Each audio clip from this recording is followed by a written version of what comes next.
Hello everyone, JT Curtis here.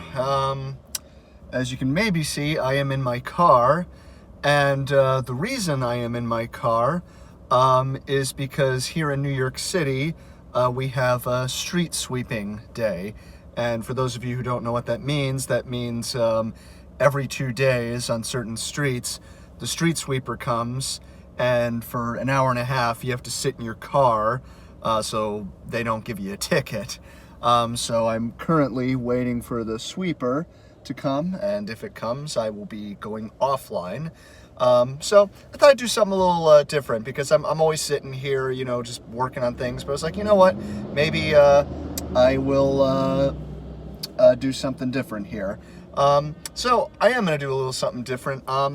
I decided, since it is May the 4th, I would talk a little bit about Star Wars, a little bit of I'm not talking about the music of Star Wars stuff, that would probably be its own video, because John Williams is, one of the all-time great composers. And by the way, you can all hear me, right? Just making sure you can all hear me. Just leave a comment if you can. May the 4th be with you all. So, there's been a lot of discussions on the correct playing order for Star Wars. And I don't really know why this is. This seems fairly simple to me. So I am going to go through it with you all. And would you happen to believe I do own Star Wars at home? I don't have it with me. And I have them on VHS. That's right. Original VHSs, I guess probably from the early 90s maybe. And it's all 3 movies. Star Wars, The Empire Strikes Back, and Return of the Jedi. So of course, let's get into the correct playing order. So you start off with Star Wars, 1977.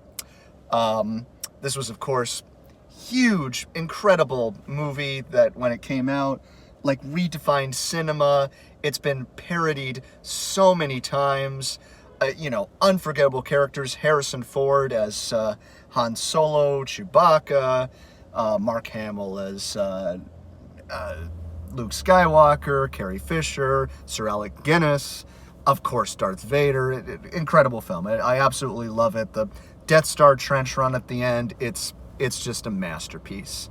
So that was 1977, and then 3 years later, 1980, came The Empire Strikes Back. Now, from a technical standpoint, this is actually the best Star Wars film. If I was to go with my own personal opinion, I would say I like Star Wars 77 the best. That's my personal favorite. But The Empire Strikes Back is a masterpiece, an unbelievable masterpiece. The twists and turns that they take with the story, how it's kind of, leaves you on a cliffhanger at the end. I won't spoil it for anybody who doesn't know. Just there's the battle in the snow with the AT-AT walkers, and it's fantastic. There's a lightsaber battle between Luke Skywalker and Darth Vader. That's the best one. Absolutely amazing. So yeah, Empire Strikes Back, credit Irvin Kershner, who directed the film. And then finally, we come to 1983's Return of the Jedi. Don't like this one quite as much. I think it's got a couple of pacing issues, and some of the story elements are a little weird. I think at this time, George Lucas was also really thinking about merchandising. So like the Ewoks, the cute little teddy bears, that was kind of like a part of a whole, merchandising thing. But regardless, there's still so many great moments in Return of the Jedi. Like the final confrontation with the Emperor is just one of the all-time great villains. Excuse me, I burped. So, and there's just such a satisfying conclusion. You get to the end of Return of the Jedi, you see them all celebrating together. You see Obi-Wan and Yoda and another character in their spirits. And yeah, it's such a satisfying conclusion to this incredible trilogy of movies that will forever be known as this amazing trilogy. Now, you might be thinking, so that's basically the playing order. That's how you watch them. Star Wars 1977, The Empire Strikes Back, and Return of the Jedi. Seems pretty simple, right? I mean, I don't know why everybody's all like the correct playing order, you know. That's the way they came out, and they're great. Now, definitely watch them. Now, you might be thinking, but JT, what if I want to watch more? Well, fortunately, there's a lot of great books that have been written about Star Wars. Timothy Zahn wrote these great kind of, I don't want to say fan fiction because they're very well written, but, you know, kind of its own little fan fiction. So there's also comic books, there was like original video games for the Super Nintendo and stuff like that. So, you know, there's definitely a little bit of an expanded universe that you can look into.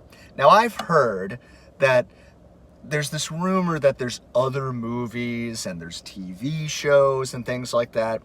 That's just a silly rumor, just one of those silly internet rumors. You all don't need to listen to all these silly internet rumors. I've also heard there's another cut of the Star Wars trilogy where they changed things, and if I'm looking out the window, it's because I'm making sure that the street sweeper isn't coming. Yeah, there's this whole idea that there's some alternate version of Star Wars, apparently, where in the scene where Han Solo and Greedo are in the bar, Greedo shoots him first, and Han Solo has to shoot him instead of when he just shoots him in the original. That's just a silly internet rumor, and you all know better than to listen to silly internet rumors and believe people on the internet. So again, the original Star Wars trilogy goes as Star Wars 1977, The Empire Strikes Back, and Return of the Jedi, and get yourself an old school copy of them on VHS. I guess you got to buy a VHS player in order to watch them, but it's great. I've also heard that there's a version, I don't think it's technically legal, that fixed up these original movies in their original form. You know, maybe do a little digging. I think it's called like despecialized or something. I don't know why it's called despecialized. You know, they were special to begin with. Was there another special version? So, yeah, anyway. So, let's see. What does it say? I don't think they would fit Star Wars. Pink Floyd, however. It always comes back to Pink Floyd, doesn't it? I've not been looking at... I'll look at a couple of comments here, but let's see, live chat, if I can see it. Here we go. If the only way Star Wars could be better is if the Beatles were in it somehow. I don't know how that would have worked. Yeah, don't know how that would have worked. Anyway, Waters definitely is a Force user. You know what? Roger Waters is a Force user. Except when he's not. Yeah, anyway, just wanted to come on and say happy 4th and hope you all enjoy this playing order of Star Wars, Empire Strikes Back, and Return of the Jedi. There are no other Star Wars movies. You all need to understand that. Anyway, I thought I would try this little live stream, and you know, maybe I'll do this every time I move the car, and it looks like the street sweeper is coming, so I am going to have to move my car so the street sweeper can sweep up the streets, and the streets of New York City can be much cleaner, like that does anything. That's about it. Thank you, everyone, and may the Force be with you all. Live long and prosper.